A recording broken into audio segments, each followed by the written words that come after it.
वंशीविभूषितकरान्नवनीरदाभात् पीताम्बरादरुणबिम्बफलाधरोष्ठात् पूर्णेन्दुसुन्दरमुखादरविन्दनेत्रात् कृष्णात् परं किमपि तत्त्वमहं न जाने।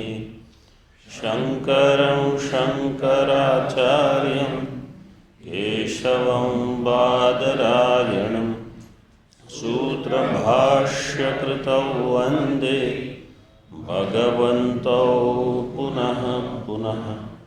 ईश्वरो गुरुरात्मेति मूर्तिभेदविभागिने व्योमवद्व्याप्तदेहाय दक्षिणामूर्तये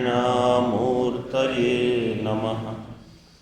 ओम शांति शांति शांति।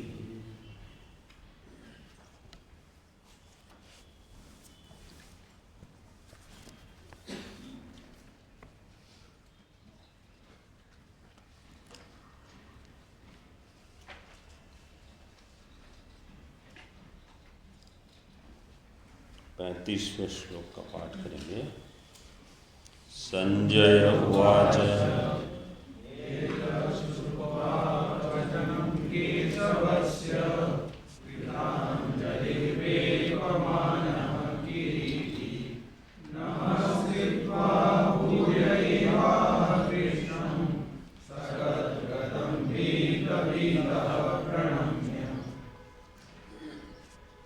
भगवान जो अपना दर्शन करा रहे हैं उसमें संजय ने मध्य में इस पंक्ति को कहा। इसमें एक अभिप्राय था। क्या था वो? संजय का वचन सुनकर धृतराष्ट्र संधि करने के लिए तैयार हो जाए, ये उसका प्रयोजन था। टीका में दिया अंतिम पंक्ति, तर्हि संजय वचनम श्रुत्वा किमिति राजा संधि न कारयामास। संजय का वचन सुनकर धृतराष्ट्र ने संधि क्यों नहीं की? क्योंकि तदपि न अश्रौषीत, धृतराष्ट्रा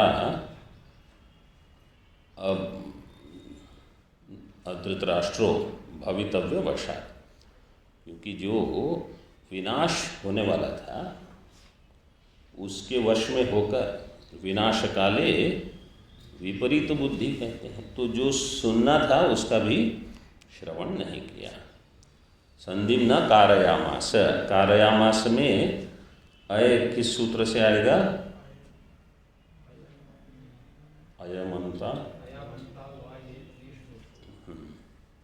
अयमंताल वायेल विष्णुषु, इस सूत्र से आम अंत आलू इन सब में णेह को अय आदेश हो जाएगा। अब अर्जुन भगवान की स्तुति करते हैं। अगले जो 5 श्लोक हैं वैसे तो लंबी स्तुति है, लेकिन अगले जो 5 श्लोक हैं इनको सीधे हम स्तुति रूप में समझ सकते हैं।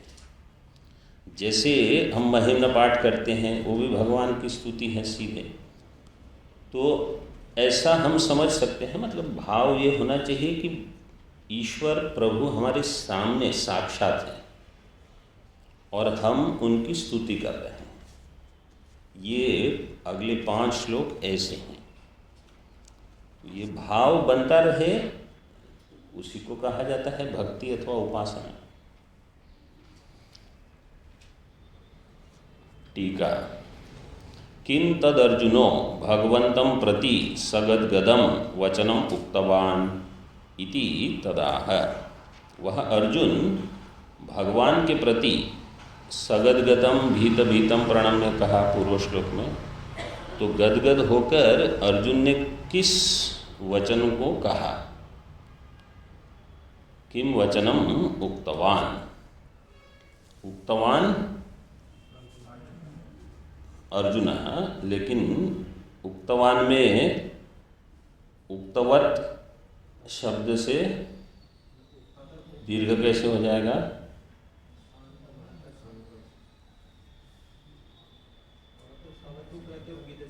जी हाँ, फिर नुम होगा, फिर अत्वसंतस्य चा धातु से दीर्घ होगा और संयोगांत लोप से तकार का लोप हो जाएगा। अर्जुन उवाच स्थाने ऋषिकेश तव प्रकीर्त्या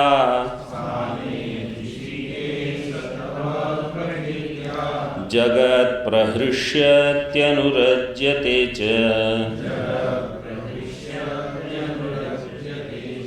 रक्षांसि भीतानि दिशो द्रवन्ति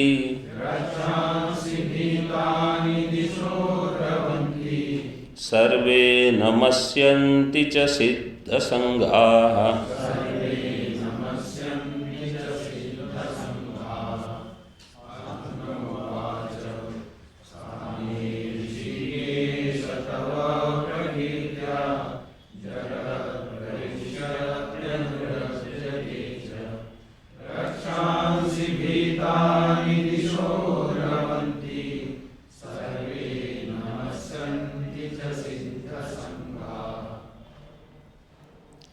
हे ऋषिकेश, स्थाने तव प्रकीर्त्या जगत प्रहृष्यति अनुरज्यते च रक्षांसि भीतानि दिशो द्रवन्ति सर्वे सिद्धसंगाः च नमस्यन्ति। स्थाने के दो अर्थ ये करेंगे। एक स्थाने का अर्थ मतलब भाष्य में एक अर्थ किया है युक्तम। युक्तम का अर्थ है ठीक है, युक्त है। और दूसरा विषय के लिए विशेषण, ऐसे अन्य अर्थ किया है। जब अर्थ आएगा तो देखेंगे। साधारण मतलब ऐसे समझो युक्तम, मुख्य अर्थ पहले वो बताया है। तो ये युक्त है। क्या युक्त है कि आपकी प्रकीर्ति से, तव प्रकीर्त्या जगत प्रहृष्यति, आपको देखकर बहुत लोग प्रसन्न होते हैं। प्रहृष्यति अनुरज्यते, आप में राग करते हैं, आपसे प्रेम करते हैं। ये ठीक है, इस स्थान है, ये युक्त है। और राक्षस लोग आपको देखकर द्रवंती धावन्ते अत्र तत्र गच्छन्ति, भयभीत होकर, ये भी युक्त है। सर्वे सिद्ध संगाः नमस्यन्ति, ये भी युक्त है। मतलब जो सिद्ध महापुरुष हैं वो सभी भी आपको नमस्कार करते हैं। नमस्यन्ति, इसमें पहले थोड़े अन्य किसी को प्रश्न, नमस्यन्ति में धातु क्या है?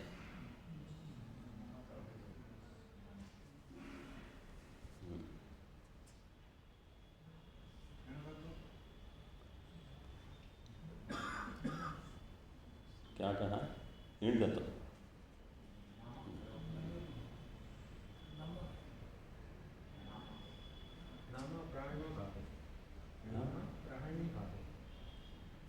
ये नाम धातु है नमस्य।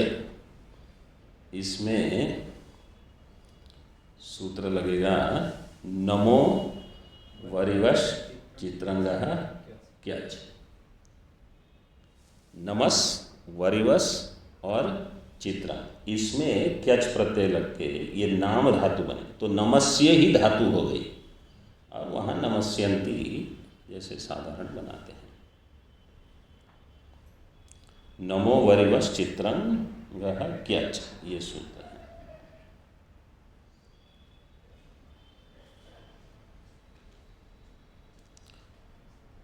रक्षांसी, रक्षांसी,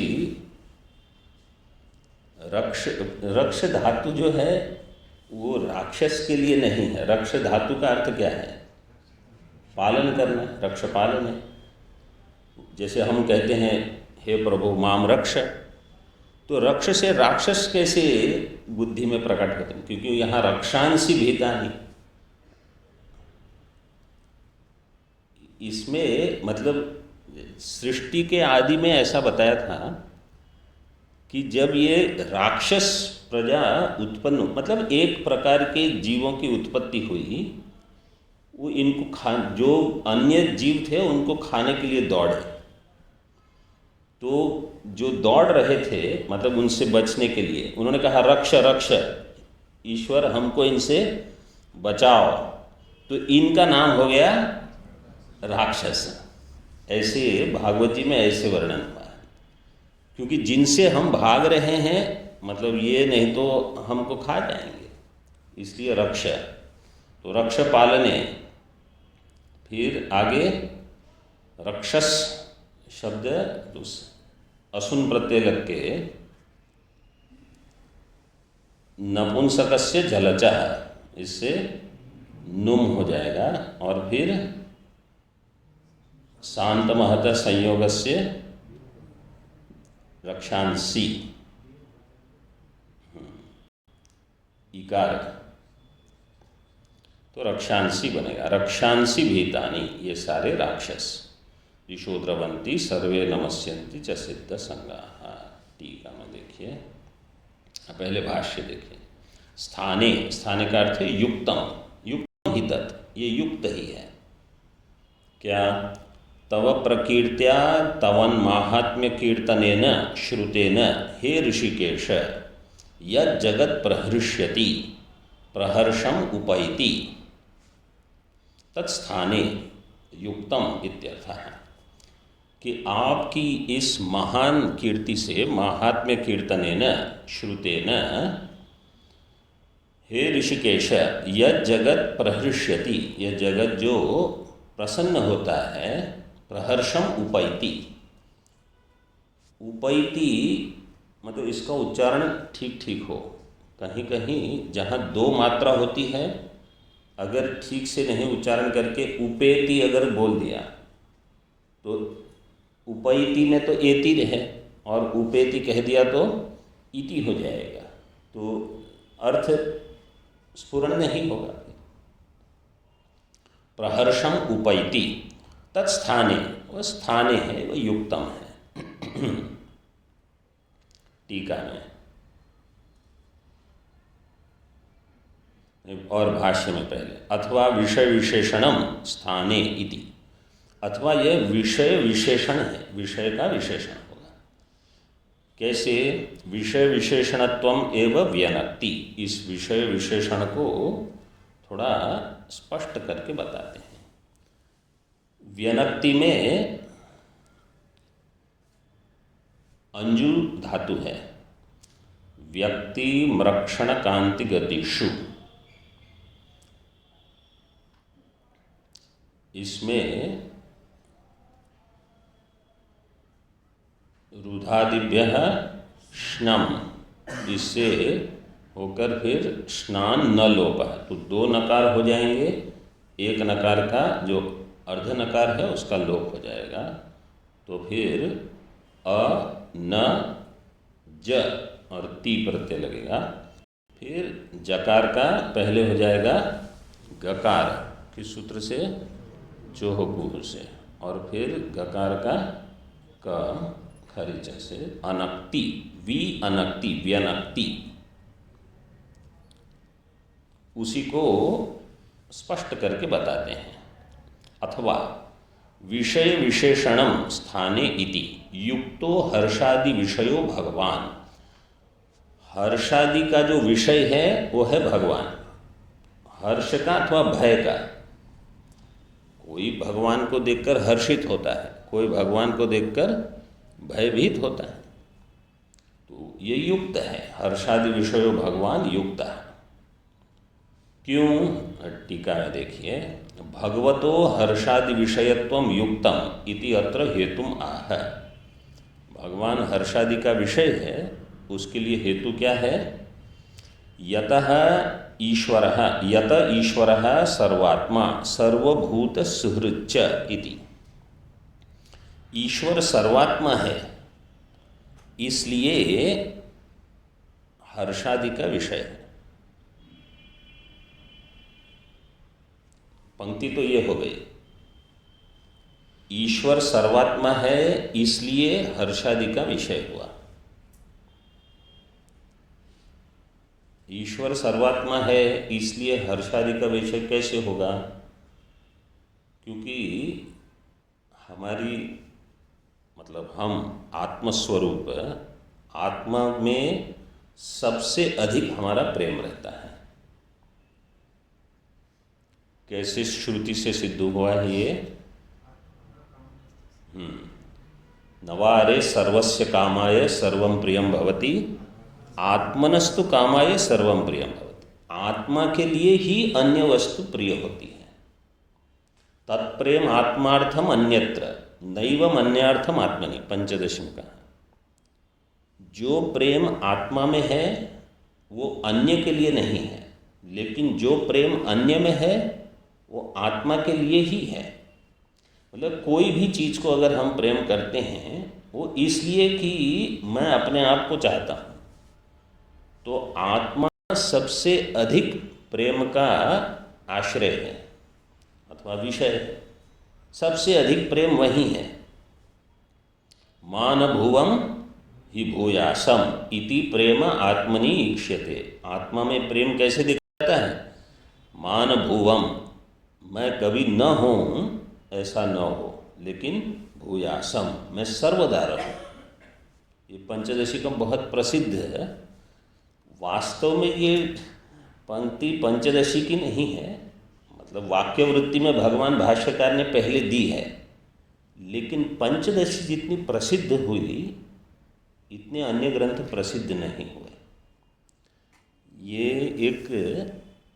ये जो हम गायत्री जी के बारे में बता रहे थे, उनकी उपासना, ये उनके आशीर्वाद का फल है। आपको पंचदशी में कुछ कुछ वाक्य मिलेंगे जो नैष्कर्म्य सिद्धि के श्लोक हैं, जो उपदेश साहस्री के श्लोक हैं, लेकिन लोग जो अध्ययन करते हैं वो क्या कहेंगे? ये पंचदशी का श्लोक है। क्योंकि जितनी पंचदशी प्रसिद्ध हुई अध्ययन काल में, उतनी उपदेश साहस्री अथवा नैष्कर्म्य सिद्धि उसका अध्ययन ही जितना नहीं होता। जैसे ये श्लोक है,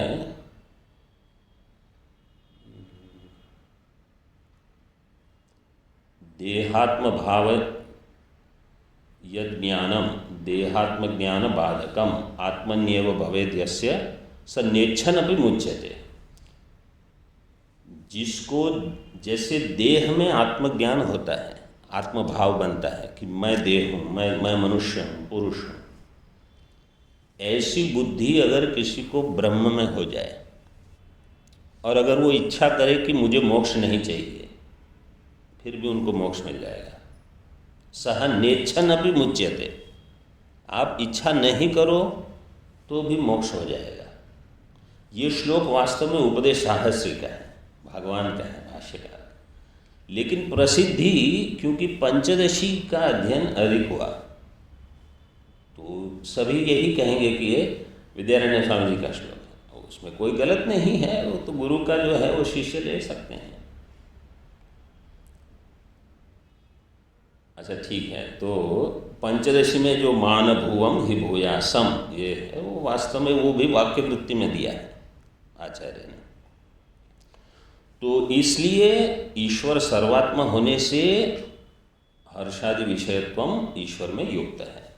और कह दिया सर्वभूत सुहृच्च, सर्वभूतों का वह सुहृद है।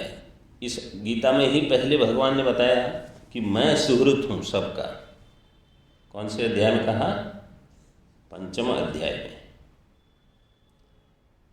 भोक्तारम यज्ञ तपसाम सर्वलोक महेश्वरम सुहृदम सर्वभूतानां ज्ञात्वा मां शांति मृच्छति। तो मैं सर्वभूतानां सुहृद हूँ, और जो सुहृद है उसको देखकर आपको प्रसन्नता होगी। ये तो युक्ति युक्त है। सुहृच्च। टीका में तव प्रकीर्त्या हर्षवत अनुरागम च गच्छति जगत इत्याह।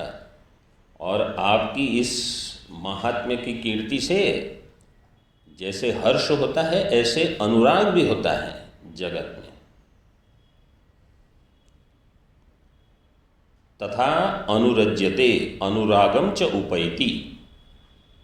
तच्च विषय इति व्याख्येयम्। और अनुरज्यते, इसका अर्थ है अनुरागम च उपैति, अधिक प्रेम भी होगा। क्यों? तच्च विषय, विषय वह भी स्थाने, वह भी स्थाने विषय इति व्याख्येयम्। टीका में दिया है तच्च इति अनुराग गमनम, अनुराग गमनम ये भी स्थाने है।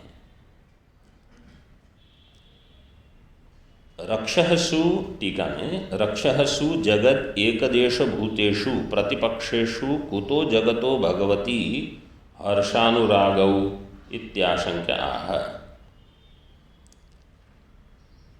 रक्षःसु जगत एकदेश भूतेषु, जगत के एक देश में जैसे ये सिद्ध संग और जो हर्षित होते हैं, अनुराग करते हैं भगवान में, वहाँ ये राक्षस भी हैं। रक्षःसु जगत एकदेश भूतेषु प्रतिपक्षेषु, जो कि इन सब के प्रतिपक्षी हैं, ये विरोधी हैं। इनकी उपस्थिति होने पर सत्सु कुतो जगतो भगवती हर्षानुरागो, उनके होने पर हर्षानुराग कैसे होगा? बोले उनको हर्षानुराग नहीं होता। उनको क्या होता है? किंच रक्षांसि भीतानि भयाविष्टानि दिशो द्रवंती गच्छन्ति। ये जो राक्षस हैं भय से आविष्ट होकर, भयाविष्टानि दिशो द्रवंती, यहाँ वहाँ वो दौड़ते हैं। गच्छन्ति तच्च स्थाने, वह भी स्थाने विषये, मतलब वो भी युक्त है और वह विशेषण भी आप में घट जाएगा। जैसे हर्ष होता है, अनुराग होता है, ऐसे भय भी, भय का विषय भी आप हैं। ऐसे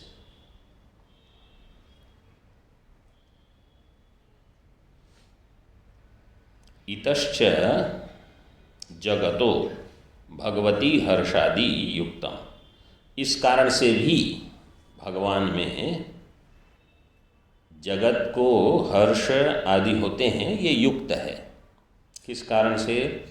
सर्वे नमस्यन्ति नमस्कुर्वन्ति च सिद्ध संगाः, सिद्धानां समुदायाः कपिलादीनां तच्च स्थाने, यह भी स्थाने हैं कि सारे सिद्ध कपिलादि इनके समुदाय सिद्ध संघ नमस्यन्ति नमस्कुर्वन्ति तच्च स्थाने।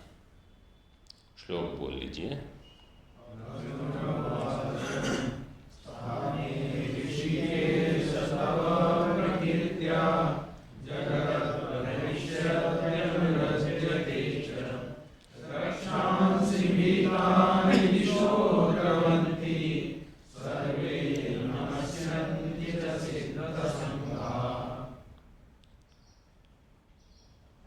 उक्ते अर्थे हेत्वर्थत्वेनोत्तर श्लोकम अवतारयति। उक्त अर्थ में हेतु रूप में, हेतु अर्थत्वेन उत्तर श्लोक का अवतरण करते हैं। भगवतो हर्षादि विषयत्वे हेतुम दर्शयति, भगवान में हर्ष, अनुराग और भय, इन सब का विषय भगवान बनते हैं। भगवतो हर्षादि विषयत्वम, भगवान हर्षादि विषय है, भगवान हर्षादि के विषय हो गए। हर्ष, अनुराग, भय इत्यादि इसमें हेतु बताते हैं। कस्माच्च तेन न मेरन् महात्मन् गरीयसे ब्रह्मणोऽप्यादिकर्त्रे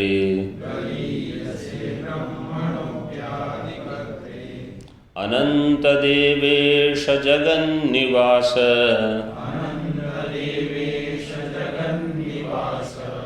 त्वमक्षरं सदसत्तत्परं यत्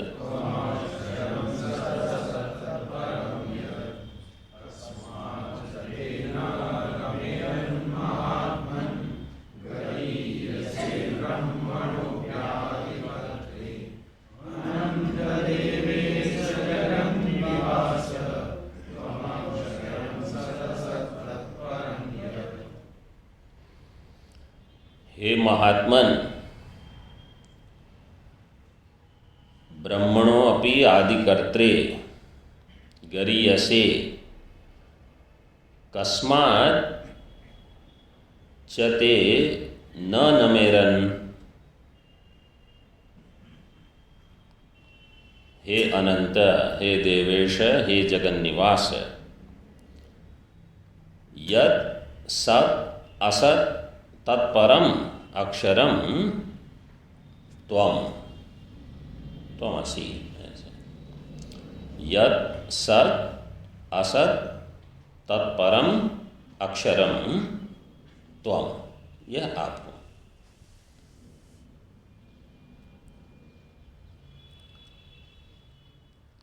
हे महात्मन, आप ब्रह्मणों अपि आदिकर्त्रे, ब्रह्म के भी आप आदिकर्ता हो। ऐसे आपको, ब्रह्म से यहाँ ब्रह्मा, ब्रह्मा जी के भी आप आदिकर्ता हो। और गरीयस, आप गरीयस में भाष्य में दिया है गुरुतर, जो है गुरुतराय। तर प्रत्यय कैसे लगेगा किस सूत्र से?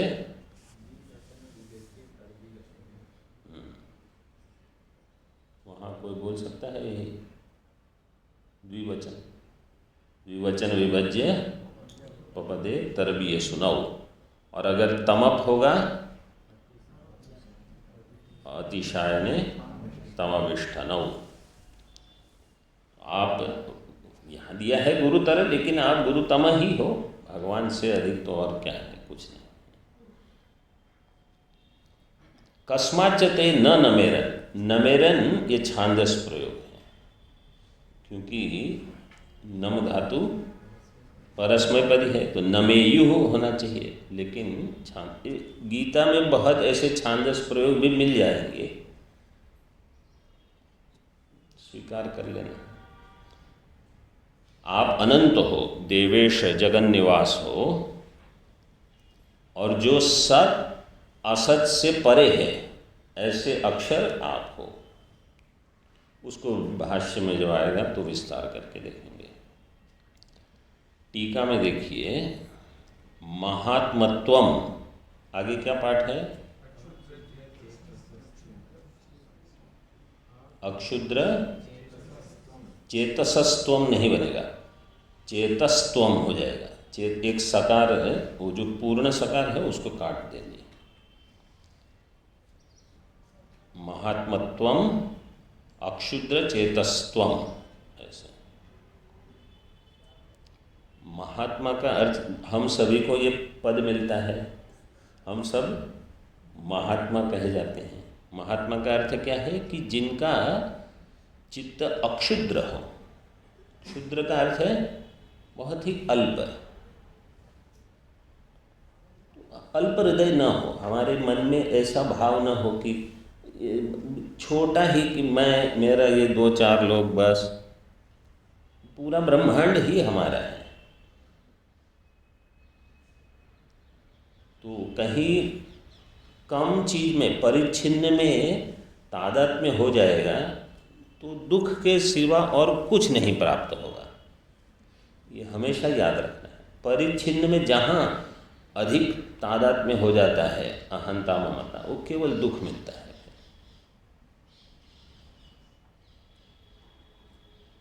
तो महात्मा का अर्थ है अक्षुद्र चेता।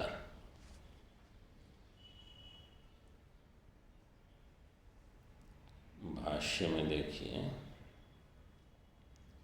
कस्माच्च हेतोस्ते तुभ्यम न नमेरन नमस्कुर्युः। हे महात्मन, किस कारण से वे आपको नमस्कार नहीं करेंगे? मतलब नमस्कार करने ही चाहिए। पूर्व में कहा सर्वे नमस्यन्ति च सिद्ध संगाः, वो नमस्कार करे यही योग्य है। नमस्कार क्यों नहीं करें? क्यों? गरीयसे गुरुतराय यतो ब्रह्मणो हिरण्यगर्भस्य अपि आदिकर्ता कारणम अतस तस्माद् आदिकर्त्रे कथम एते न नमस्कुर्युः। आप गरीयसे गुरुतराय, आप गुरुतर हो, ब्रह्मा मतलब हिरण्यगर्भ के भी आप आदिकर्ता हो, उनकी सृष्टि भी आपसे हुई है।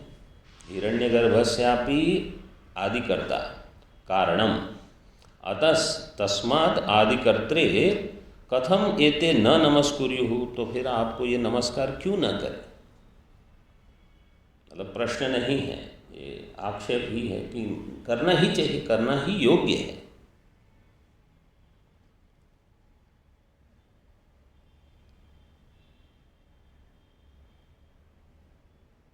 टीका में देखिए, गुरुतरत्वान नमस्कारादि योग्यत्वम, आप गुरुतर हो इसलिए नमस्कार के योग्य भी हो।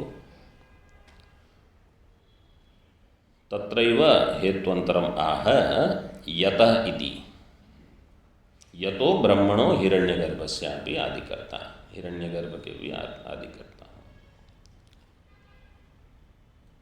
महात्मत्वादि हेतूनाम उक्तानाम फलम आह, तो आप में जो महात्मत्वादि है इन हेतुओं को बताकर उसका फल क्या है। अतः अतः तस्माद् आदिकर्त्रे कथम एते न नमस्कुर्युः, इसलिए आपको ये नमस्कार क्यों न करें।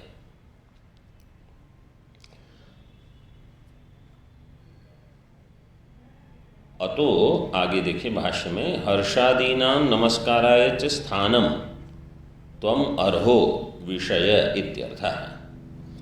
हर्षादि के और नमस्कार के आप स्थान हो, आप उसके योग्य हो, आप उसके विषय हो। ऐसे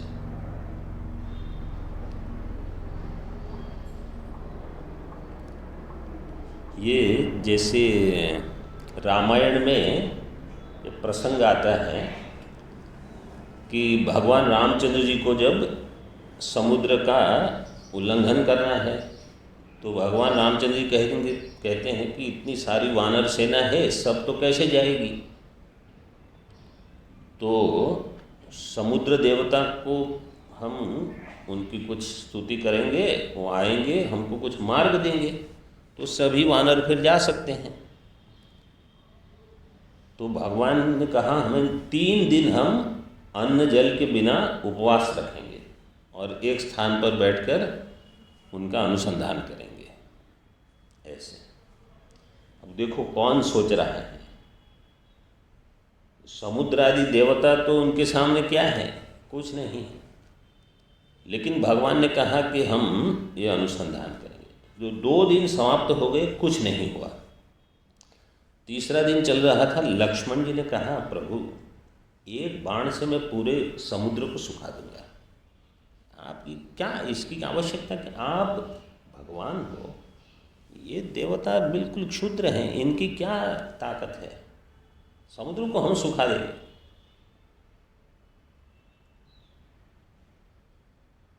ये समुद्र को, वहाँ लक्ष्मण जी ऐसे कहते हैं कि समुद्र को पहले यहाँ आके आपको नमस्कार करना चाहिए, बजाय इसके कि आप उसकी स्तुति कर रहे हो, वो आ ही नहीं रहा है।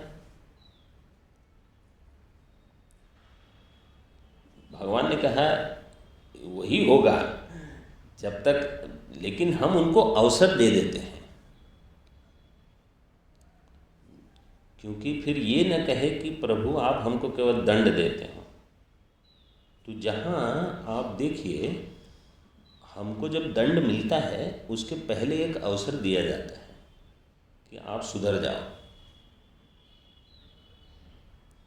जब हम नहीं सुधरते फिर, और जो वहाँ से दंड आता है तो अपना काम करके रहेगा। तो फिर भगवान ने जब धनुष उठाया तो तुरंत थाल भर के समुद्र देवता आ गए, ऐसे रामायण में बताया। तो ये योग्य ही है कि ये सब आपकी स्तुति करें, आपके नमस्कार करें, ये स्थाने आप उनके विषय हो। और देखिए टीका में, तत्रैव हेत्वंतराणि सूचयति, अन्य हेतु भी बताते हैं। हे अनंत देवेश जगन्निवास, त्वम अक्षरम तत्परम यद वेदांतेषु श्रूयते, किन तत्, पहले इतना देख लीजिए। हे अनंत, हे देवेश, हे जगन निवास, आप समस्त देवताओं के ईश्वर हो, आप ही इस जगत के निवास हो, मतलब इसका आश्रय हो। आप अक्षर हो, तो हम अक्षरम, तत्परम, अक्षर जो कि पर है। यद वेदांतेषु श्रूयते, जो परम अक्षर वेदांत में सुना जाता है, उसका उदाहरण आगे दिया है। यदक्षरम वेदविदो वदन्ति, अथवा ये कठोपनिषद में मंत्र यही है, यदक्षरम वेदविदो वदन्ति। हाँ, वही श्लोक, विशन्ति यद यतयो वीतरागाः ब्रह्मचर्यं चरन्ति। प्रवक्ष्ये तो यहाँ है गीता में, और वहाँ ब्रवीमि ओमित्येतत्, ऐसे है कठोपनिषद, ओमित्येतत्। तो क्योंकि दिया है, हम भाष्य में दिया वेदांतेषु, तो उपनिषद का उदाहरण गीता में तो दिया ही है, भगवान ने ही खुद ये श्लोक दिया है। वेदांत उपनिषद में भी श्रूयते। किन तत्, अब इसको थोड़ा समझ लीजिए, क्योंकि सत असत दोनों दिए हैं। सत असत विद्यमानम असच्च यत्र नास्ति इति बुद्धि। इसका विग्रह कैसे करेंगे? सत असत दो हो गए, ठीक है। इसमें से जो विद्यमान है वो है सत, और असच्च यत्र नास्ति इति बुद्धि। तो दो प्रकार की बुद्धि बनती है हमारी। जैसे यह पुष्प है, तो पुष्पम अस्ति, जो अस्ति बुद्धि का विषय हुआ, वहीं पर नास्ति का भी विषय वही होगा, पुष्पम नास्ति। तो जो अस्ति और नास्ति दो प्रकार की बुद्धियों का विषय बनता है। अस्ति से सद कहा और नास्ति से उसी को असत कहा। जैसे हम कहेंगे अत्र घटो नास्ति, तो घट असत, यहाँ असत से शशविषाण अथवा वंध्यापुत्र नहीं लेना है। यत्र नास्ति इति बुद्धि, नास्ति बुद्धि बनेगी, क्योंकि इन दोनों से परे किसी को बताना है। शशविषाण वंध्यापुत्र को लेकर कोई लाभ नहीं है, क्योंकि उससे परे कुछ हो न हो उसका संबंध ही नहीं होगा, वो तो अभाव रूप है। जहाँ अस्ति और नास्ति, तो घटो अस्ति घटो नास्ति, तो इस ब्रह्मांड में सभी में ये दो बुद्धियाँ बनेगी। हिमालयो अस्ति अत्र तत्र नास्ति अन्यत्र, तो अस्ति नास्ति, इस प्रकार से बुद्धि बनेगी। अत्र कैलाशो कैलाशो अस्ति अन्यत्र नास्ति, ऐसे। तो इस प्रकार की जो बुद्धि है, विद्यमानम सद्बुद्धि और असच्च यत्र नास्ति इति बुद्धिस ते उपधान भूते। यह जो है उपधान भूते, उपधान का अर्थ यहाँ क्या करना? उपधीयते आरोप्यते यत्र, अधिकरण में ल्युट करके उपधानम, मतलब जहाँ आरोप होता है।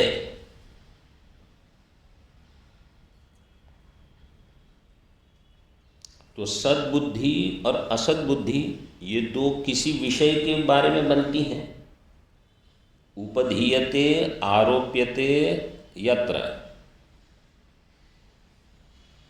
अधिकरण में ल्युट, उपधा अधिकरण में ल्युट करके उपधानम, उपधान भूते, उपधान भूते द्वे बुद्धि, दो अस्ति नास्ति, दो प्रकार की बुद्धि बनती है। उसको कहा सत और असत, सदसती।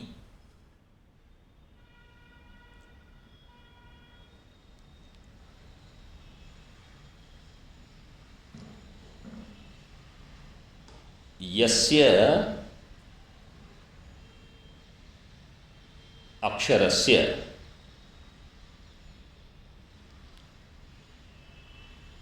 तो अक्षरस्य इसका अन्वय कैसे करेंगे? जो अक्षर इस अस्ति नास्ति ये दो प्रकार की बुद्धियां हैं, इससे पर है।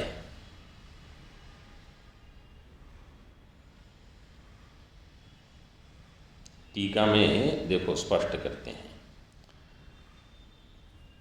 कथम एकस्यैव, उसके पहले कहा तत्र मानम आह, मानम दिया, प्रमाणम उपनिषद वेदांतेषु श्रूयते। कथम एकस्यैव सदसद रूपत्वम, एक में ही सत और असद रूप कैसे होगा?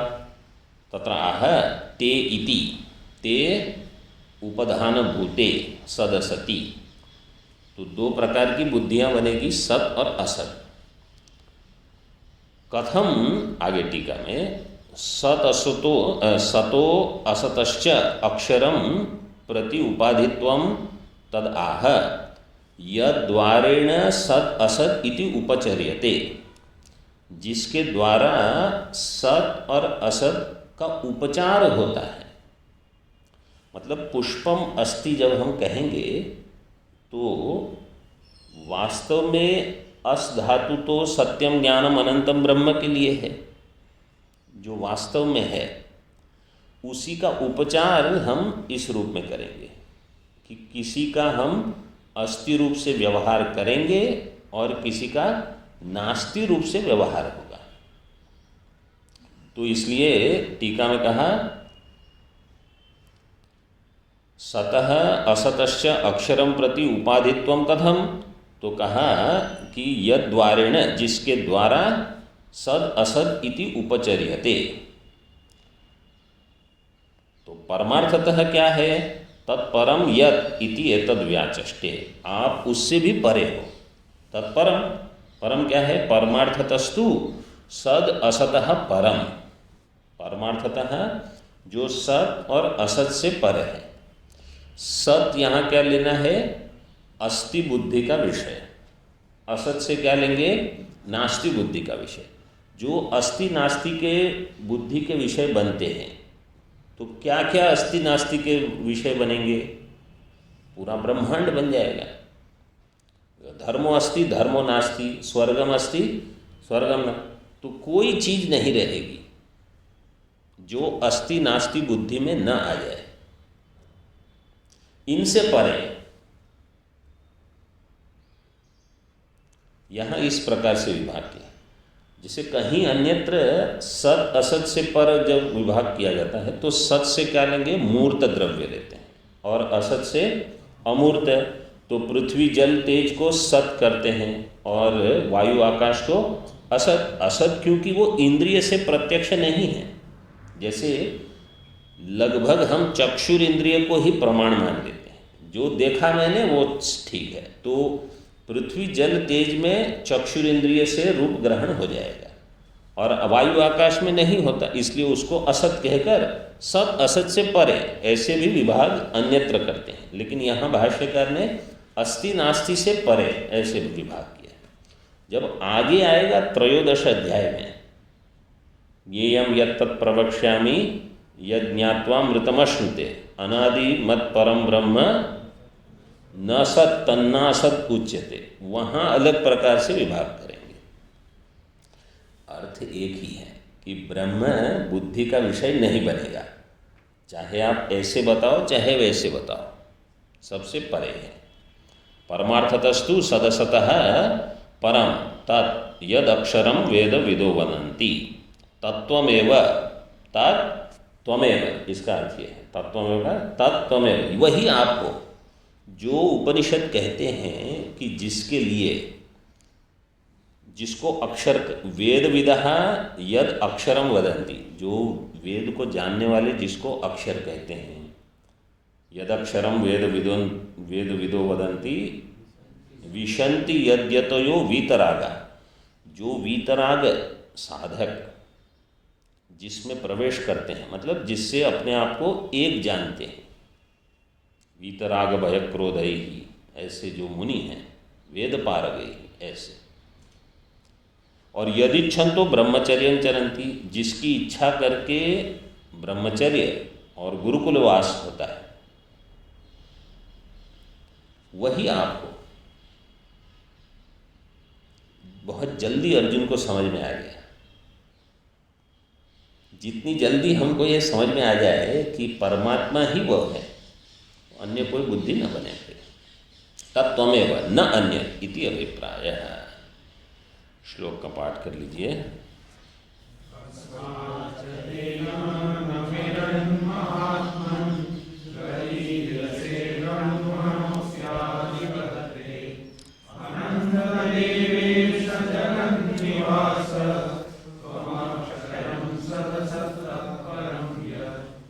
ओम पूर्णमदः पूर्णमिदं पूर्णात् पूर्णमुदच्यते पूर्णस्य पूर्णमादाय पूर्णमेवावशिष्यते। ओम शांति शांति शांति।